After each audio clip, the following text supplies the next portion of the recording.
રાજકોટમાં લાતી પ્લોટ વિસ્તારમાં food and drugs વિભાગની કાર્યવાહી. નેન્સી ગૃહ ઉદ્યોગમાં ચેકિંગ દરમિયાન સામે આવી મોટી બેદરકારી. ફૂડ વિભાગે 110 કિલો હિંગનો જથ્થો સ્થળ પર જ કર્યો નાશ. આણંદ જિલ્લાના સોજિત્રા તાલુકામાં આરોગ્યલક્ષી સેવાઓનો અભાવ. ન્યૂઝ 18 ગુજરાતીના રિયાલિટી ચેકમાં જર્જરિત હાલતમાં જોવા મળ્યા સોજિત્રા તાલુકા હેલ્થના દવાખાના. આરોગ્ય કર્મીઓ ગેરહાજર અને એક્સરે મશીન ધૂળ ખાતા જોવા મળ્યા.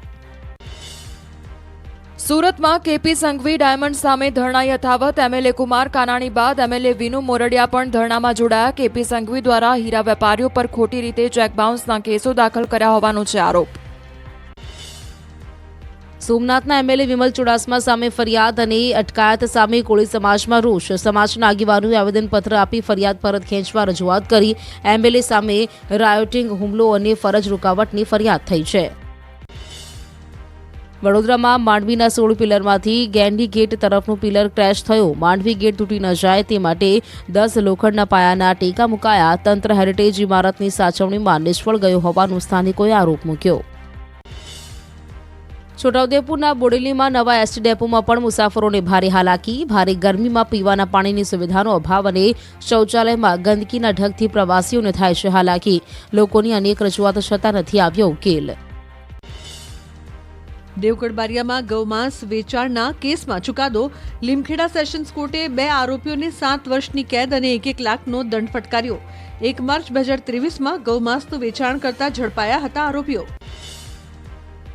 ગોગંબાના રીચવાડી ગામમાં ડિગ્રી વગર એલોપેથી દવાઓની પ્રેક્ટિસ કરતા તબીબ સામે કાર્યવાહી. આરોગ્ય વિભાગના અધિકારીઓએ પોલીસને સાથે રાખીને રેડ કરી. આશીર્વાદ ક્લિનિકના તબીબ દિવાકર મંડલ સામે કાર્યવાહી. સુરતમાં બાળકીનું અપહરણ બાદ દુષ્કર્મ કેસ મામલે 3 શખ્સોની કરી ધરપકડ. રાંદેર પોલીસે આરોપીની મુંબઈથી કરી ધરપકડ. ભાઈ અને મિત્ર સાથે મળી કર્યું હતું અપહરણ. અમદાવાદમાં સાબરમતી તટ પર કોંગ્રેસના અધિવેશનમાં રાહુલ, સોનિયા અને પ્રિયંકા ગાંધી હાજર. ખડગે સહિત કોંગ્રેસના દિગ્ગજ નેતાઓ અધિવેશનમાં ઉપસ્થિત. ગુજરાત કોંગ્રેસ અંગે લેવાઈ શકે મોટો નિર્ણય. નેતા કાર્યકર્તાઓ પાર્ટીના એજન્ડા પર ચર્ચા કરશે. કોંગ્રેસના રાષ્ટ્રીય અધિવેશનમાં રાહુલ ગાંધીનું મોટું નિવેદન. ભાજપે ઓબીસી સાથે કર્યો મોટો અન્યાય. કહ્યું, ઓબીસીના લાભની વાત ભાજપ નથી કરતું. અમે 50%ની દિવાલ તોડી નાખીશું, જેની તેલંગાણાથી કરી શરૂઆત. કોંગ્રેસની વિચારધારા ગાંધીની વિચારધારા હોવાનું મલ્લિકાર્જુન ખડગેનું નિવેદન. અમદાવાદ શહેરને તીર્થ સ્થળ ગણાવ્યું. સાબરમતીના તટ પર બેસીને દેશહિતના કામોની કરી ચર્ચા. કોંગ્રેસના અધિવેશનમાં સાંસદ ગેનીબેન ઠાકોરનું સંબોધન. રાહુલ ગાંધીની અધ્યક્ષતામાં ગુજરાતમાં 2027ની ચૂંટણી જીતવાનો આશાવાદ વ્યક્ત કર્યો. 64 વર્ષ બાદ ગુજરાતમાં અધિવેશન મળ્યું તે બદલ સોનિયા ગાંધીનો માન્યો આભાર. કોંગ્રેસના અધિવેશન પર કોંગ્રેસ નેતા અભિષેક મનુ સિંઘવીનું નિવેદન. ગુજરાતના સરદારે નાખ્યો કોંગ્રેસનો પાયો. સિંઘવીએ ભાજપ પર આકરા પ્રહાર કર્યા. કહ્યું, સંવિધાન સ્તંભના ધજાગરા ઉડાવી રહ્યું છે ભાજપ. સંસદમાં વિપક્ષને બોલવા ન દેતા હોવાનો આરોપ લગાવ્યો.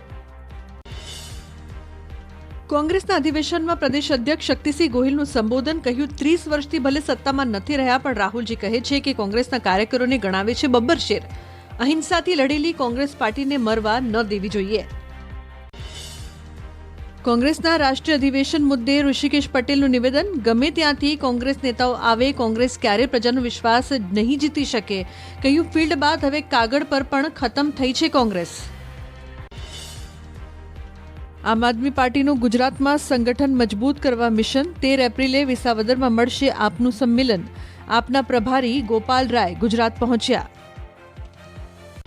સુરતમાં ભાજપના 46મા સ્થાપના દિવસ નિમિત્તે સક્રિય સદસ્ય સંમેલન યોજાયું. રાજ્યગૃહમંત્રી હર્ષ સંઘવીની અધ્યક્ષતામાં આયોજન.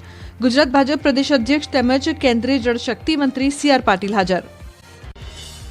દુબઈના ક્રાઉન પ્રિન્સ શેખ હમદાન બિન મોહમ્મદ બિન રશીદ અલ મખ્તુમ ભારતની મુલાકાતે. બંને દેશો વચ્ચે અનેક કરારો પર હસ્તાક્ષર. શેખ હમદાને મુંબઈમાં BSEની લીધી મુલાકાત. લોન ધારકો માટે સારા સમાચાર. આરબીઆઈએ લોન ધારકોને રાહત આપી. રેપો રેટ અને રિવર્સ રેપો રેટમાં 0.25%નો ઘટાડો કરાયો. હોમ લોન, કાર લોન સહિતના લોનના વ્યાજ દરમાં ઘટાડો થઈ શકે. થાઇલેન્ડ અને મ્યાનમારમાં વિનાશક ભૂકંપની આપદાની. મોરબીના સિરામિક ઉદ્યોગ પર પડી અસર. કુદરતી આફતને પગલે બંને દેશોમાં થતો દર મહિનાનો 30 કરોડનો વ્યાપાર ઠપ. સિરામિક ઉદ્યોગકારો મુશ્કેલીમાં હોવા છતાં બંને દેશને મદદની કરી રહ્યા છે વિચારણા. માનવતાના ધોરણે ભાવમાં ફેરફાર કરીને બંને દેશોને થશે મદદરૂપ. ઉદ્યોગકારો ચર્ચા વિચારણા કરીને આગામી સમયમાં કરશે જાહેરાત. ધારાસભ્યોને ફાળવાતી ગ્રાન્ટમાં ₹1 કરોડનો વધારો. હવે વિકાસના કામો માટે 2.50 કરોડ રૂપિયા અપાશે.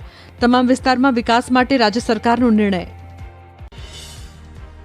ફિક્સ પેના કર્મચારીઓના ભથ્થામાં વધારો. 12 કલાકથી ઓછા સમયનું ભથ્થું વધીને ₹200 કરાયું.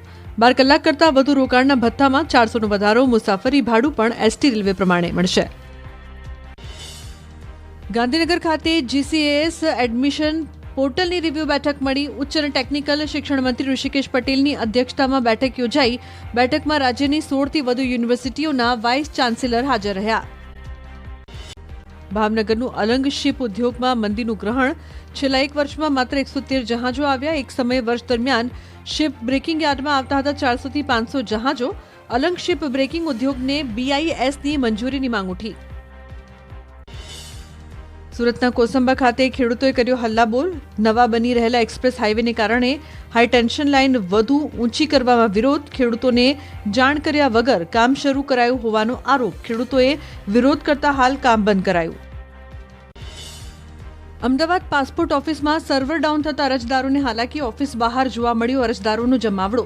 ઓફિસરો અરજદારોને જવાબ આપવા બહાર આવ્યા હોવાના આક્ષેપ. ગીર સોમનાથ જિલ્લામાં મહેસૂલી કર્મચારીઓએ કલેક્ટરને આપ્યું આવેદન. બદલી સહિતના વિવિધ મુદ્દાઓને લઈને કરી રજૂઆત. વિવિધ રજૂઆત છતાં ઉકેલ ન આવ્યો હોવાનો આવેદનપત્રમાં ઉલ્લેખ. સાબરકાંઠામાં 12,000ના પગારદારને આઈટીની 36 કરોડની નોટિસ. રતનપુર ગામના જીતેશ મકવાણાને ઇન્કમટેક્સ વિભાગે કર્યું ફરમાન. JK એન્ટરપ્રાઇઝ નામની પેઢીથી કરોડોનો વ્યવહાર થયો હોવાનો ઉલ્લેખ. 4 દિવસથી સંલગ્ન ઓફિસોના ધક્કા ખાઈ રહ્યો છે યુવક. મોરબી મનપા કચેરીએ પાણી માટે હલ્લાબોલ. જનકપુર સોસાયટીના લોકોએ પાણી મુદ્દે તંત્ર સામે રોષ ઠાલવ્યો. ઘણા સમયથી પાણીની સમસ્યા મુદ્દે રજૂઆત કરવા છતાં કોઈ નિરાકરણ ન આવતા નોંધાવ્યો વિરોધ. સુરેન્દ્રનગરમાં મનપાના ફાયર સ્ટેશનનો વિરોધ. ભોગાવો રિવરફ્રન્ટ પર ફાયર સ્ટેશન બનતા સ્મશાનનો રસ્તો દબાઈ જવાનો આરોપ. સ્થાનિક આગેવાનોએ ફાયર સ્ટેશનની કામગીરી બંધ કરી દેતા તંત્ર દોડતું થયું.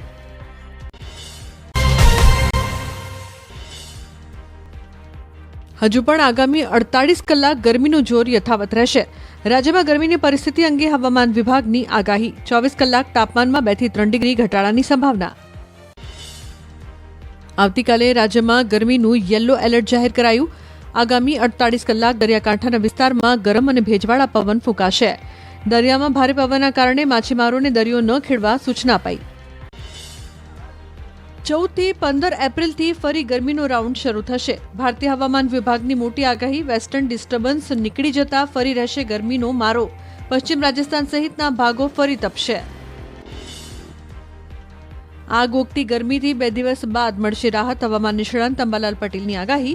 10 એપ્રિલ બાદ ઘણા ભાગોમાં પારો ગગડીને 37 ડિગ્રી પહોંચી શકે. 10 થી 14 એપ્રિલ વચ્ચે આંધી વંટોળનું પ્રમાણ વધવાની સંભાવના. આગ ઝરતી ગરમીમાંથી રાહત આપતી આગાહી. આવતીકાલથી 5 દિવસ ગરમીમાં મળશે આંશિક રાહત. આગાહીકાર પરેશ ગોસ્વામીએ આગાહી કરી. 11 થી 15 એપ્રિલ સુધી 40 ડિગ્રીથી નીચે રહેશે તાપમાન.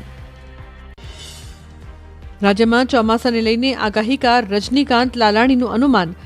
આવતું ચોમાસું મધ્યમથી સાધારણ રહેવાની સંભાવના. 24 પરિબળોના અભ્યાસ પરથી નક્કી કરાયું ચોમાસાનું અનુમાન.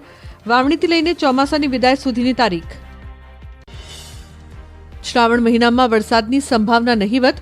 અલગ અલગ 2 તબક્કામાં વાવણી થવાનું છે અનુમાન. વાવણી બાદ એકાદ મહિનો ખેંચાઈ શકે છે વરસાદ.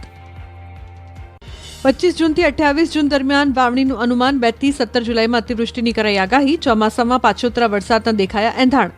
એકંદરે ચોમાસું બહારાની થવાની સંભાવના.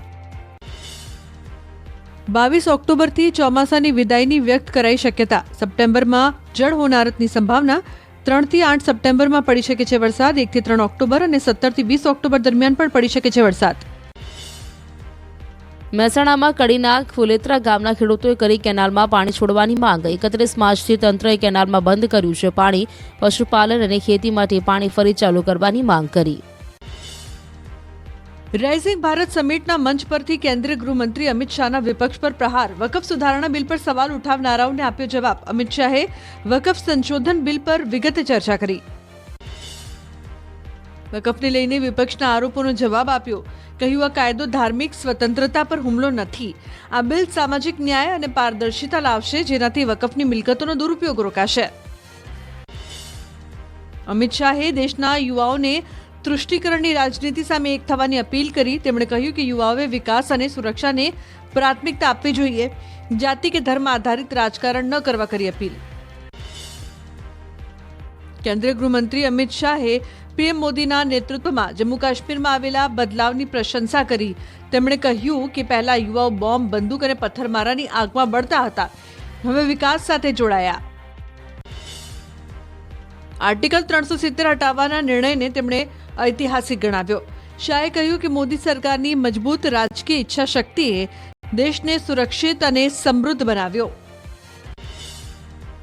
અમિત શાહે વિપક્ષની તૃષ્ટિકરણની નીતિઓ પર આકરા પ્રહાર કર્યા. કહ્યું, તેઓ માત્ર વોટ બેંકની રાજનીતિ કરે છે.